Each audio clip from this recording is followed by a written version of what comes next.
जिंदा चीजें जो है वो सिर्फ कहाँ से बनेंगी? जिंदा चीजों से। और जिंदा चीज का जो सबसे बेसिक यूनिट है, यानी बहुत सबसे आखिरी चीज जो जिंदा है, सबसे छोटी चीज जो जिंदा है वो है सेल। ठीक है, एक सेल जो है वो बेसिक यूनिट है लाइफ का। तो नया सेल कैसे बनता है? नया सेल कैसे बनता है? नया सेल बनता है सेल डिवीजन। किसने बोला है? किसने? आपने बोला। Very good. नया सेल बनता है सेल डिवीजन। सेल डिवीजन के दो तरीके होते हैं। सेल डिवीजन के दो तरीके होते हैं, एक होता है माइटोसिस, एक होता है मियोसिस। अब वो बहुत थोड़ा सा डिटेल्ड है तो आपके भी लेवल पर नहीं है, आप कंफ्यूज ना हो। बस आप ये याद रखो कि दो लेवल है, दो तरीके हैं सेल डिवीजन के, एक है माइटोसिस, एक है मियोसिस। सुना होगा नाम तो आपने। आप 9th मैट्रिक में जब आओगे तो आप उसकी डिटेल डिवीजन पढ़ोगे कि माइटोसिस में क्या होता है, मियोसिस में क्या होता है। मैं भी आपको आसान समझाता हूं कि फर्क क्या है। एक डिवीजन देखो, सेल मिसाल के तौर पर ब्लड का सेल है।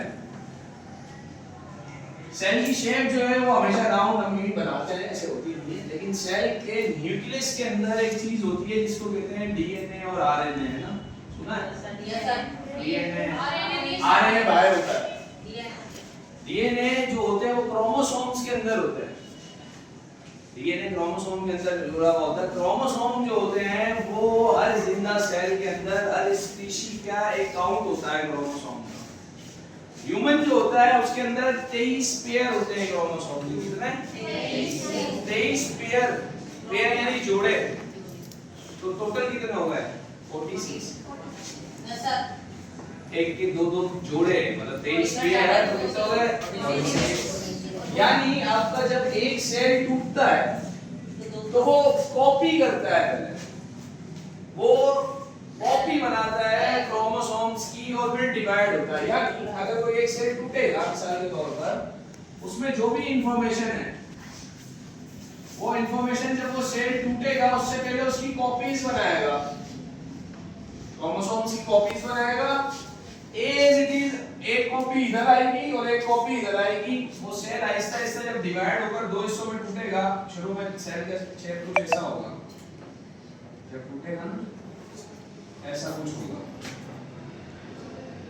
दो अलग अलग सेल होंगे एक से। इसके पास भी उतने ही क्रोमोसोम होंगे जितने इसके पास है। 46 मतलब पूरे 46 इधर 46 उधर। ये सेल डिवीजन की एक टाइप है जिसमें काउंट पूरा रहता है क्रोमोसोम का। ठीक है, एक ऐसी टाइप होती है क्रोमोसोम को डिवीजन की जिसमें काउंट आधा हो जाता है। समझ गए?